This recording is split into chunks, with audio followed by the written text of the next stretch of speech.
ఏ దేశంలోనైనా సరే కొర్రలు అన్ని దేశాల్లో కొర్రలు పండే అవకాశం లేదు కదా సార్. మస్తుగా అన్ని చోట్ల పండించవచ్చమ్మా. మొత్తం ప్రపంచమంతా పండించుకొని తింటున్న ధాన్యాలు ఇవి. ఇన్ఫ్యాక్ట్ కొర్రల్ని ఇటాలియన్ మిల్లెట్ అంటారు. అంటే ఇటాలియన్ ఆల్ప్స్, ఆ కొండలు, ఆ లోయలు, ఆ చర్యల్లో అంతా వైభోగంగా పెరుగుతున్న ధాన్యం కొర్రలు. అలాగే కొలరాడో అమెరికా దేశంలో ఇప్పటికీ పెంచుతున్న ధాన్యం అండుకొర్రలు. చైనా లాంటి పెద్ద పెద్ద దేశాల్లో అనాది కాలం నుంచి తింటున్న ధాన్యాలు అరికలు. జర్మనీ, జపాన్ దేశాల్లో తింటున్న ధాన్యం ఊదలు. Okay, they are called German millet. African millet సామలు, అమెరికన్ మిల్లెట్ అండుకొర్రలు, ఇటాలియన్ మిల్లెట్ కొర్రలు. సో మన అదృష్టం ఏంటంటే ఈ అద్భుతమైన ధాన్యాలన్నీ మన దేశంలో పండుతాయి. దానికి వేరే వేరే పేర్లు ఉన్నాయనుకోండి. అవును సార్. అంటే ఇప్పటి వరకు, ఇప్పుడు నేనే ఉన్నాను, ఇప్పటి వరకు వరి తింటున్నాను, అన్నమే తింటున్నాను. సడన్గా నేను ఇప్పుడు మిలిట్స్ వైపు టర్న్ అవ్వాలంటే చాలామంది చెప్పే కంప్లైంట్ ఏంటంటే మాకు డైజెస్ట్ అవ్వట్లేదు, అరగట్లేదు, ఎసిడిటీ ఫామ్ అవుతుంది, ఇలా చెప్తూ ఉంటారు. దానికి అంటే మన డైజెషన్ సిస్టమ్ కూడా దానికి అడాప్ట్ అవ్వడానికి 2-3 రోజులు టైం పడుతుందా, లేదంటే మనమే తొందరపడి డైజెస్ట్ అవ్వట్లేదని ఫిక్స్ అయిపోతున్నామా? అలాంటి వాళ్ళకి మీరు ఏం చెప్తారు సార్? మీ ప్రశ్నను ఆపోజిట్ చెప్తున్నాను నేను. Okay sir. లక్షల సంవత్సరాలు మనం మిల్లెట్స్ తింటూ వచ్చాం. రైట్. గడిచిన 50-60 సంవత్సరాల్లో వరి బియ్యం తింటున్నారు. అంటే మన పొట్ట అనాదిగా పచ్చన నాళం మొత్తం అనాదిగా మిల్లెట్స్ మీద ఆధారపడి ఉండింది. ఈ ఇండస్ట్రియల్ ఫుడ్ అని మీరేమి బియ్యము గోధుమలు ఈ మధ్య గ్రీన్ రెవల్యూషన్ పేరుతో పెద్ద మొత్తంలో పండించుకొని తినటం మొదలుపెట్టారు. అందులో అలవాటయ్యేదేమీ లేదు. సిరిధాన్యాల్ని మనం ఎలా వండుకోవాలి అని తెలియక అసిడిటీ అది ఇది అంటున్నారు.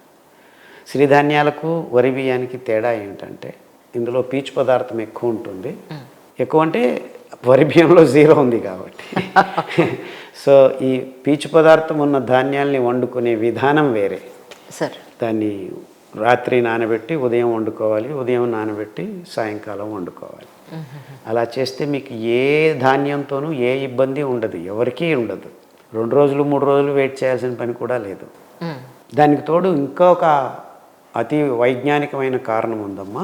ఎందుకు ఇలా అందరికీ అయింది అంటే మన పొట్టలో సెలియక్ రీజన్ అని ఉంటుంది. అంటే పౌష్టికాంశాలని పీల్చుకునే సన్న పేగులు, పెద్ద పేగులు మొత్తం అక్కడ అతి అద్భుతమైన సహజీవనం చేసే సూక్ష్మజీవులని ఉంటాయి.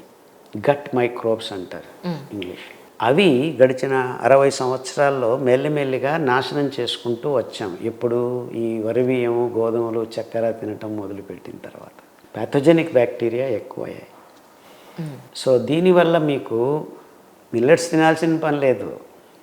ప్రపంచమంతా అలాగే ఇది తింటూ గ్యాస్ట్రిక్ ట్యాబ్లెట్స్ అని పెంటప్రోజోలు, ర్యాంటాక్, జాంటాక్ అని $1 బిలియన్ బిజినెస్ అది. అంటే మీరు అంటున్నట్టు మిల్లెట్స్ తినటం వల్ల అసిడిటీ రావట్లేదు. మీ పొట్టలో మైక్రోబ్స్, గట్ మైక్రోబ్స్ లేకపోవటం వల్ల ఆ సెలియక్ రీజన్, ఎపిథీలియల్ సెల్స్ అన్నీ నాశనం అవుతుండటం వల్ల గ్యాస్ట్రిక్ ప్రాబ్లం వస్తుంది. సో దాన్ని బాగు చేయాలంటే 60 సంవత్సరాల గ్యాస్ట్రిక్ ప్రాబ్లం ఉన్న వాళ్ళు కూడాను అండుకొర్రల అంబలి తాగితే 3 రోజుల్లో ప్రాబ్లం సెట్ అవుతూ వస్తుంది. మీరు అంబలి అని చాలా వీడియోలో చెప్పున్నారు సార్. ఎన్ని రకాల అంబళ్ళు ఉన్నాయి యాక్చువల్గా? ఎన్ని ధాన్యాలు ఉన్నాయో అన్నీ. అంటే ప్రతి ఒక్క ధాన్యం పీచు పదార్థం ఉండటం వల్ల అద్భుతమైన వైవిధ్యమైన సూక్ష్మజీవుల్ని తమపై ఆవాహన చేసుకుంటాయి. ఆ విధానం మనం జాగ్రత్తగా గమనించాలి.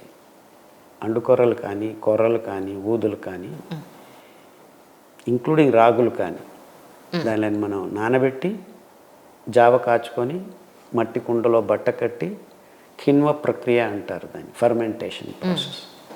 అది 7-8 గంటలు జరిపిన తర్వాత తాగితే అందులో సూక్ష్మజీవులు నివసించడం మొదలు పెడతాయి. ఆ పీచు పదార్థం, పిష్ట పదార్థం, కార్బోహైడ్రేట్ అండ్ ఫైబర్ ఆ కాంబినేషన్లో వైవిధ్యమైన సూక్ష్మజీవులు వస్తాయి. వరి బియ్యంతో రావా? వస్తాయి. కానీ అక్కడొచ్చే సూక్ష్మజీవులు మనకి అంత మంచి చేసే సూక్ష్మజీవులు కావు. కొద్దిపాటు ఒక 0.5% ఉండొచ్చు. కానీ మీకు 100% మీ పొట్టలో ఈ అద్భుతమైన గట్ మైక్రోబ్స్ అంటారు, మైక్రోబయోమ్ అంటారు. అది రావాలంటే పీచు పదార్థం ఉన్న ధాన్యాల మీదే ఈ సింబయాటిక్ గట్ మైక్రోబ్స్ తయారవుతాయి. 1950 ఆ ప్రాంతంలో మీరు సగటు మానవుని పొట్టలో ఉన్న సూక్ష్మజీవుల ప్రమాణం ఎంతంటే 2.1 కిలోస్ ఉండేది. ఓకే. ఇప్పుడు 1.1 కిలోస్కి దిగజారు. సగానికి పైగా. అది కారణం మీరు తింటున్న వరి బియ్యం, గోధుమలు, చక్కెర ఇవన్నీ.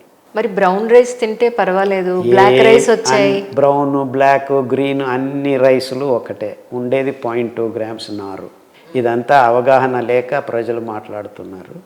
మీరు ఏ వరి బియ్యం తిన్నా మీకు రోగం ఖాయం.